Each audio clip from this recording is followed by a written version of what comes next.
Tonight at NXT TakeOver 31, the NXT Championship will be on the line as NXT Champion Finn Balor defends against Kyle O'Reilly in the main event. The Undisputed Era's Kyle O'Reilly as well. It's the match I think that this entire NXT TakeOver has really been sold on. I think the card looks good. It's a 5-match card. Usually the smaller match cards, the 4-5 match card NXT TakeOvers have been some of the absolute classics, so I don't mean that as a derogatory term at all. It's only a 5-match card. If anything, sometimes with TakeOver, that's a really good thing. But I think this match, the main event, Finn Balor versus Kyle O'Reilly, it's the one that everyone's talking about, isn't it? It's the one that everyone's looking forward to. And why is that? Why is everyone looking forward to that? It's because we want to see what happens with Kyle O'Reilly in this main event. Everyone knows what Kyle O'Reilly is capable of. Everyone knows his ability in the ring is second to none. He's a fantastic worker. Everyone knows his comedic timing, his comic ability. He's super, super entertaining. Everyone's gone on for years and years about him doing the air guitar on the way to the ring, all of that fun stuff. Kyle O'Reilly has it. He is going to be a star, and I'm really glad to see him getting this main event singles opportunity. But it does come at a curious time because there have been lots of discussions recently about the future of the Undisputed Era in NXT, whether or not we're going to have people like Adam Cole go to Raw or SmackDown. The group, is it going to stay together or is it going to be split up? Or there have been reports recently that the Undisputed Era will be coming to an end in NXT and we're going to have 2 members of the Undisputed Era be babyfaces and we're going to have 2 be heels. We're going to have Kyle O'Reilly as the babyface. We're also going to have Adam Cole as a babyface, whereas Roderick Strong and Bobby Fish are going to be staying as heels in NXT, but the Undisputed Era will be no more. This has been teased for a while. It has been teased for a while. If you go back on NXT and over the last 4 or 5 weeks, it has been teased for a while. Adam Cole has been a babyface ever since the Pat McAfee feud. So Adam Cole has pretty much been a babyface for almost a couple of months now. And when he lost the NXT Championship match against Finn Balor, he cut a babyface promo after that, gave Finn Balor the too sweet, said he was just a better man, maybe next time, that kind of deal. Kyle O'Reilly's babyface run has also been teased in recent weeks. You had Kyle O'Reilly face off against Drake Maverick a couple of weeks ago on NXT. Post-match, after Kyle O'Reilly had beat Drake Maverick, you had Roderick Strong and Bobby Fish come to the ring, no Adam Cole. And Roderick Strong and Bobby Fish attacked Drake Maverick, and Kyle O'Reilly didn't look happy with this. He was a bit frustrated and annoyed. Why are you attacking this guy? He's just earned my respect. I've just faced him. What's going on here? So Kyle O'Reilly was the babyface in that situation. Bobby Fish and Roderick Strong were the heels there. So this has been teased for a while. And during that whole event, Adam Cole kept his distance because Adam Cole's maybe going in another direction too. So are we going to see a complete rip down the middle when it comes to the Undisputed Era? I don't know.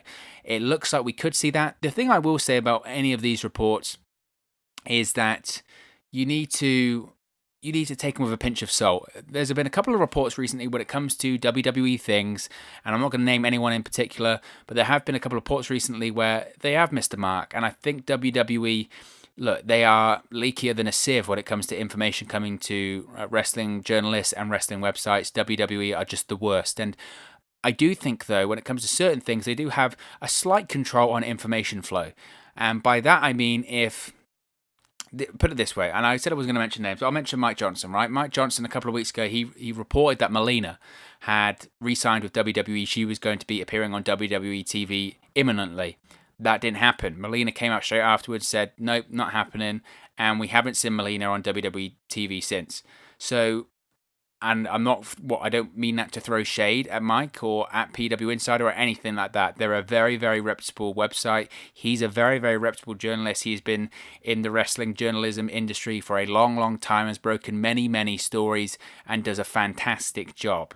I really don't mean it like that. My point being, WWE sometimes leaks misinformation. That's what they do. They leak stories just to see who's leaking them. Sometimes it's kind of the deal of maybe if we give this person misinformation and then it comes out, we know who leaked it. Sometimes they do it just to muddy the waters and confuse that information flow and try and make you distrust certain journalists. WWE do that narrative. That's what they do.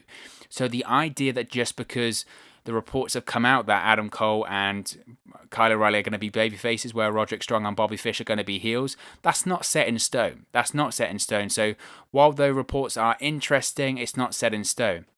When it comes to Kyle O'Reilly's singles push, of course, I'm all on board with that. I love it.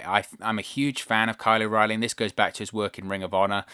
I love his work. I think he's incredibly talented. As I mentioned, his work in ring, he's a very, very good worker. I think his character is great. I've really enjoyed that we've been able to see more personality and more of a spotlight on Kyle O'Reilly in this feud with Finn Balor, regardless of how short it is. It has been a little bit short.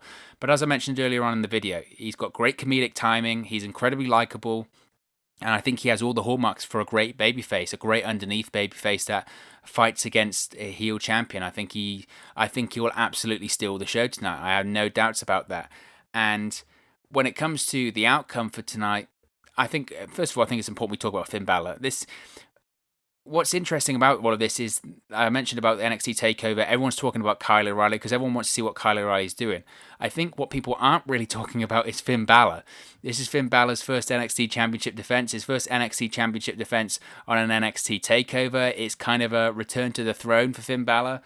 I'll be totally honest, and I've mentioned it several times here, so I don't mind saying it again. So far, until he won the NXT Championship, I felt that this second run in NXT had been very underwhelming, if I'm going to be brutally honest. I, like many people, was incredibly happy to see Finn Balor return to NXT in 2019. I thought it was exactly what NXT needed, and they need more of stuff like this. But during their war, and in this war they have with AEW on Wednesday nights, they need stars. They need stars on that roster. They need people that are legitimate drawing power opposite the likes of Chris Jericho and Jon Moxley and Kenny Omega and more on AEW Dynamite. They need big names. So seeing Finn Balor come back from the wilderness, really, because on the main roster, he had the Universal Championship opportunity, which he won, and the injury.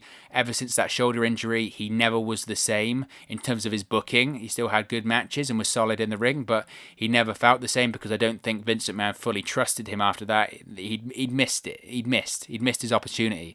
And it was no fault of his own. It was just horrible, horrible luck. And it's interesting that karma, how it works, that the way he picks up the NXT Championship is in an exact similar scenario when it comes to Karrion Kross winning the NXT Championship and then being forced to vacate it only 72 hours later. So that's interesting as well, for what it's worth. But I felt that after he came back, there was so much hype about what he would do, who he would face. Finn Balor's back in NXT. He had his best days in NXT. He's got this new pool of people to face. He can carry the brand. He can be the hood ornament for this brand and really fight against AEW. And then just nothing really happened. Yes, he had good matches. He had good matches against Matt Riddle, Johnny Gargano, Ilya Dragunov. He was meant to have a feud with Walter heading into NXT UK TakeOver Dublin. I think that would have been really special, and that would have really elevated Finn Balor back up to a real talked about name. But obviously COVID happened, and I just, he had the great match against Damian Priest, which I think I mentioned earlier in the preview video I did earlier today, that I think his match against Damian Priest at NXT TakeOver in Your House is probably his best match he's had since returning to NXT at that point. But it just felt underwhelming. It didn't feel like Finn Balor was the important Finn Balor when he returned to NXT. That was my opinion anyway. So I did think it was absolutely the right call for Finn Balor to become NXT champion, because I don't think Adam Cole needs the NXT championship at this point. He's already the longest reigning NXT champion in history. And I felt like Finn Balor needed it. I felt like he needed it to be elevated to the next level. NXT needs stars. They just lost Keith Lee to Raw, Matt Riddle to SmackDown, Karrion Kross is on the shelf. They need someone like Finn Balor right now, and they need the Finn Balor that was a big star. So I felt like it was absolutely the right call there.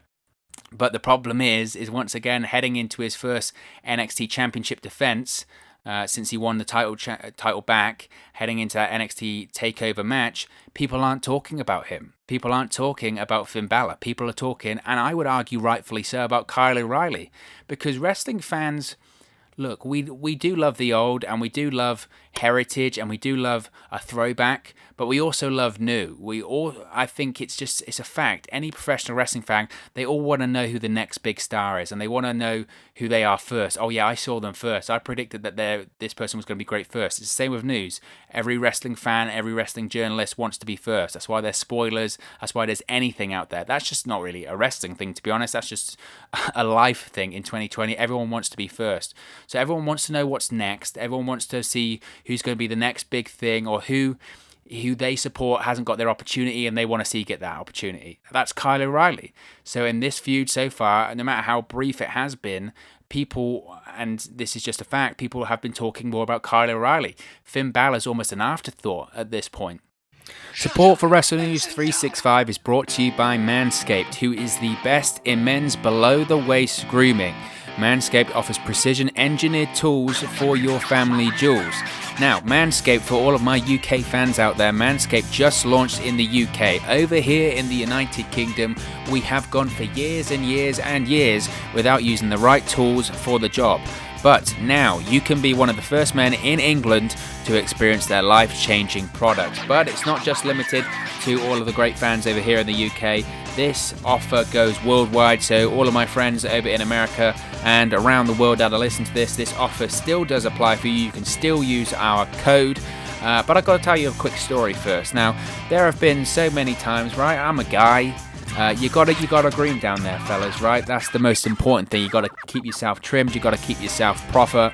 And a lot of the time, I've been guilty of this, of using the wrong tools for the job. I've had incidences, I'm not afraid to say it, where things have been nicked, snagged, or in fact cut down there because I wasn't being careful enough and using the right equipment. Now that just shouldn't happen. That shouldn't happen. You don't want to be worrying about cutting yourself down there. Do you know how painful that is? I can tell you, it hurts quite a lot. And I wish and hope to God it never happens to me again, and it won't happen to me ever again because I'm using Manscaped products. That's why Manscaped has redesigned the electric trimmer. The Manscaped engineering team has perfected the greatest ball hair trimmer ever created. Big statement, but it's absolutely true. They have just released the new and improved Lawnmower 3.0 in the UK. It's also available around the world as well. Their third generation trimmer features a cutting edge ceramic blade to reduce grooming accidents. So those cuts and snags that I was telling you about before are a thing of the past. And let me tell you, when I tell you this is premium, I mean premium. The battery will last up to 90 minutes so you can get a longer, perfect shave. And not only that, you don't want to be cutting yourself and trimming yourself all over the bathroom, getting hair all over the place. That's just disgusting.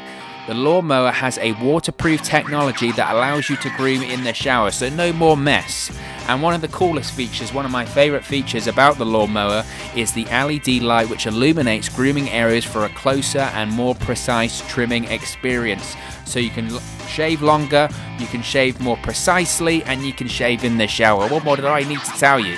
They've also upgraded to a 7,000 RPM motor with quiet stroke technology, and let's not forget about the charging stand. You can show off your mower loud and proud because this intelligently designed stand is a convenient charging dock powered by USB. So, if you are listening to me speak right now, I want you to experience it firsthand for yourself. Let's get that bush to tush clean, and you can get 20% off and free shipping. Yeah, you heard me right there. 20% off and free shipping.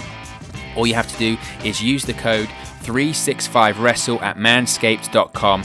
Make your testies their besties. That's 20% off and free shipping. Not only are you getting 20% off, you're getting free shipping as well with the code 365wrestle at manscaped.com. That's 20% off with free shipping at manscaped.com, and use the code 365wrestle. Your balls will thank you. So, and that's credit to Kyle O'Reilly. That's credit to the work he's done previously, is that people want to see him succeed. People want to see him in this opportunity. It's going to be an absolutely fantastic match tonight. I have no doubts about that. I think not only will this obviously be the main event of the show, but I think he'll absolutely steal the show.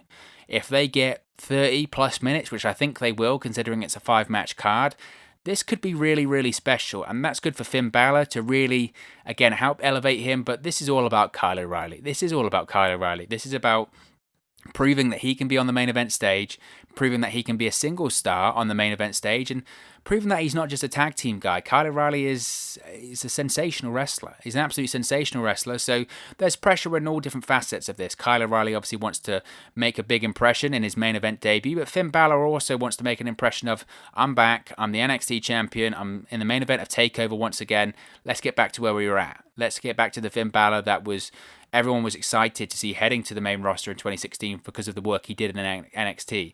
Maybe it hasn't been to what he would have thought it would be in NXT so far, but he has the opportunity to rectify that tonight. So that's interesting. It's the match that everyone's talking about. It's the match that everyone's looking forward to. Now, obviously, it's going to take place in the Capitol Wrestling Center as well, which is making its debut tonight. I think that will help it as well. Obviously, you've got the virtual fans there. They've got video walls like they have in the WWE Thunderdome. The Capitol Wrestling Center is at the WWE Performance Center, and what it is essentially is NXT's version of the WWE Thunderdome. It's going to have a different look and a different feel to the Thunderdome. I don't think it's going to be as clean and as crisp, which is in keeping with NXT's vibe. But it's also going to have the virtual fans there. But most importantly, it's also going to have the return of live fans to WWE television programming. And by live fans, I mean we're going to have some Performance Center recruits, we're going to have some friends, we're going to have some families, and we're going to have some legitimate VIP invited fans. And the reason I bring this up is because what's also so important to this main event isn't just what happens in the ring, isn't just what happens in terms of the story. A lot of the times what adds to a match to make it really great, a great match is one thing. When you've got a great crowd that generate a great atmosphere and a great look and a great aesthetic to the arena, that can take a match up a level. And I think that's really vital in talking about this main event too. Is this main event is going to be fantastic. I don't think anyone doubts this main event is going to be fantastic, but what I think is truly going to elevate it up another level is going to be this atmosphere inside this Capitol Wrestling Center. That's also why I'm excited. So there's so much to be excited about here. There's excitement to see Kyle O'Reilly in the main event. There's excitement to see Kyle O'Reilly challenging for the NXT Championship. There's excitement to see Finn Balor in his first NXT Championship defense back at TakeOver. And there's excitement to see the Capitol Wrestling Center and seeing the virtual fans and seeing the real fans and seeing the atmosphere that they can generate. They can do something really, really special here. Triple H referenced on the NXT TakeOver pre-show media call, he said NXT is going to have a different look and a different vibe. And it's going to be a restart of sorts tonight. And that makes me wonder. The way that Triple H has spoken about it being a restart of sorts, it's interesting. It's just interesting because if I had to make a prediction, look, Finn Balor has just won the NXT Championship. And I mentioned previously, it was so important for him to win the NXT Championship because I felt like there was something missing since his return to NXT and it had left a lot to be desired. And I felt like the NXT Championship victory was needed to elevate him back up to the level that he was at previously in NXT. But I just feel that this Kyle O'Reilly thing has generated more momentum than maybe NXT thought it would. I wouldn't mind seeing a shock, and who knows, it could happen. I'm not huge on quick title changes. I'm all for people holding the championship for a long time. If you do title changes over and over again, it doesn't mean anything. But what I will say is that plans have changed. Karrion Kross was meant to be the NXT champion, and I would assume he was meant to be NXT champion for a long, long time. He got the injury, plans changed. Now, obviously, people assume those plans had changed to Finn Balor, but maybe they've changed to Kyle O'Reilly. Why not? NXT's done it before. They've done short title reigns before with the likes of Sami Zayn. He only held it for a month.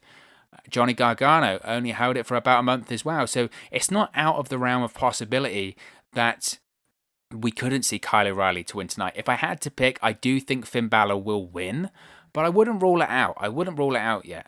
And regardless of the reports that say Adam Cole's going to be a babyface, Kyle O'Reilly's going to be a babyface, and we're going to have Roderick Strong and Bobby Fish as the heels as we split up the Undisputed Era, I do think there could be more to that. Hear me out here.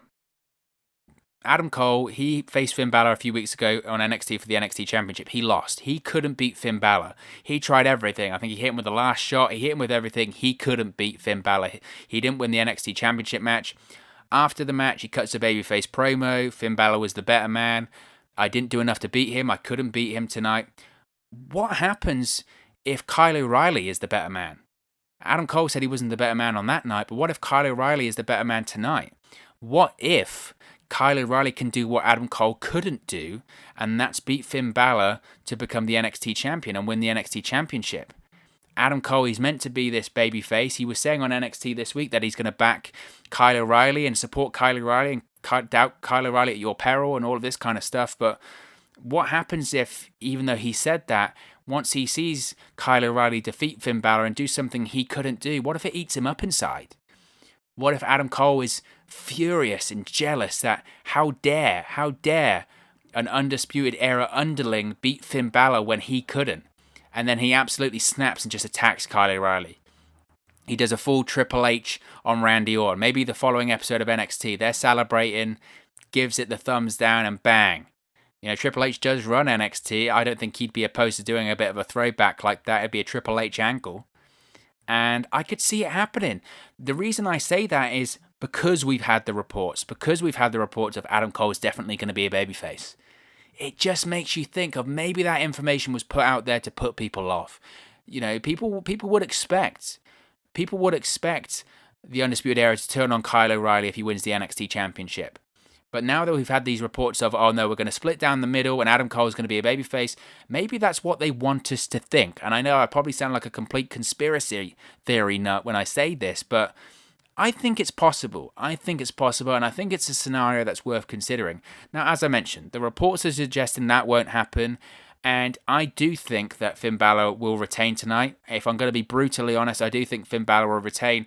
The way I do see it happening is that they have a back and forth match. Kyle O'Reilly comes close on several occasions, but ultimately he's just not enough, or doesn't just have enough to defeat Finn Balor. That's how I see it happening and playing out tonight. But I don't know. There's something in my mind that's just saying, think about Adam Cole. Because of the comments that he made this past week on NXT, the way that they've hyped up that the Undisputed Era is going to support Kyle O'Reilly, and Adam Cole especially supports Kyle O'Reilly, just makes you think something's there. And Triple H has kind of teased that as well in some of the media interviews he's done. I think there was a pre-show interview he just did maybe half an hour ago, and Adam Cole came in and talked about supporting Kyle O'Reilly, and then Triple H questioned the legitimacy or the sincerity of what Adam Cole was saying there. So, I don't know. There's just something, my spidey senses is tingling here. There is something in me that just makes me think maybe Adam Cole just can't stand it. He can't stand seeing one of the other members of the Undisputed Era holding his NXT Championship gold. I might be wrong. Regardless of if I am wrong or not, I have no doubts that something I won't be wrong on is the quality of this match tonight. It is going to be a fantastic match. I think it's going to be a show-stealing main event. I'm so excited and so glad that Kyle O'Reilly's getting this huge opportunity on a massive stage like NXT TakeOver to prove a lot of people wrong. And it's not just NXT TakeOver, of course, it's NXT TakeOver in the opening and unveiling of the Capitol Wrestling Center. So this is a big moment. This is a big spotlight for both Kyle O'Reilly and Finn Balor. But it's Kyle O'Reilly, as I mentioned earlier. He's the guy that everyone's talking about in this scenario. So it's going to be fantastic. I still think, though, if Adam Cole does stay as a babyface, I still do think if the Undisputed Era are splitting up, then to me that does suggest that maybe Adam Cole will go to Monday Night Raw or SmackDown during the draft. I just don't see what else more he can do in NXT at this point, unless it is feuding with someone he's never feuded with before, like a Kyle O'Reilly. Maybe that's the direction that they go in. If not, I don't see what else he can do. And I do think a brand like Monday Night Raw desperately needs an Adam Cole. They need stars, they need star power. Monday Night Raw is like watching reruns because every match is a rematch. They need something different. I spoke about earlier on in the video, different is good. Fans like different. Fans want to see different. And Adam Cole in a different setting on Monday Night Raw, that is different. So if Adam Cole does stay as a babyface, I do think he'll go to Raw. We don't know, though, about NXT's involvement in the draft. Something that is interesting is that WWE's Twitter page posted out a tweet. It was about an hour and a half ago, a couple of hours ago, that said, who would the first draft pick be for each brand? And they put Raw, SmackDown, and NXT. So rightfully so, social media explodes. Oh, NXT is going to be part of the draft because there had been no announcement. We'd heard that Raw and SmackDown were going to be part of it. Triple H was asked on the conference call, is NXT going to be a part of the draft? And his response was, I don't know. No one's told me anything. which probably means no, NXT isn't going to be part of the draft, which is a massive shame. So when people saw this tweet from WWE saying, who would the first draft pick be for NXT, everyone was like, oh my God, thank God we're going to have NXT be involved. They then deleted the tweet and reposted it maybe a few minutes later saying, just Raw and SmackDown, no NXT. NXT had been removed, so it looks like NXT isn't involved in the draft, which is such a massive shame for me. You promote NXT as the third brand, it is the main roster, it's not developmental, but then you don't have main roster stars go to NXT, you don't have NXT be involved in the draft. It's just ridiculous. I think it's ridiculous. And how on earth do you expect to beat AEW if they've got names like Chris Jericho, Jon Moxley, Kenny Omega, Cody Rhodes, legitimate draws? And you can't argue that they are legitimate draws because AEW beats NXT not only in the demo but in total viewership every Wednesday at this point. If you wanted NXT to succeed, if you want to compete with AEW, you'd put stars on NXT or you move the night, and they're not going to do either, it looks like. So I just think it's very, very naive and stupid not to have NXT involved in the draft. But I'm getting off point there. We're talking about Kyle O'Reilly and Finn Balor. So as I mentioned, I'm going to go with Finn Balor winning and retaining the NXT Championship tonight, but I think we're going to see an unbelievable and absolutely incredible performance from Kyle O'Reilly, so really excited about that. But of course, as always, this is just one man's opinion. What are your thoughts on the NXT Championship match tonight between Kyle O'Reilly and Finn Balor? Let me know your thoughts in the comment section below. I'll be sure to respond and reply to all of your comments. Really enjoy interacting with you guys on this channel. We're talking a bit about pro wrestling. If you have enjoyed this video, please do smash a like on the like button as well. Really does help us out here on YouTube, go up the rankings and get to people's recommendation feeds if they haven't seen our videos previously, so please do click that like button. But if you haven't already, please do subscribe to Wrestle News 365. You can do that by clicking the bottom right hand corner of the screen right now, or if you wait a few seconds, there'll be a subscribe button at the end of this video along with another video for you to watch. We're closing in on 1,000 subscribers. I think we're on about 930 subscribers now, so we're only 70 off that magic 1,000 subscriber number. So if you haven't already, please do subscribe. If you have already subscribed, just know that I really do appreciate it. Thank you very much for watching, listening, streaming, or however you come across this video today, and I'll speak to you again very, very soon. Hey guys, thank you for watching, listening, streaming, or however you come across this video today. Be sure to click on the video on the right there to watch our next video, or click the bottom there to subscribe, or the bottom right hand corner. Thank you very much, and I'll speak to you again very soon.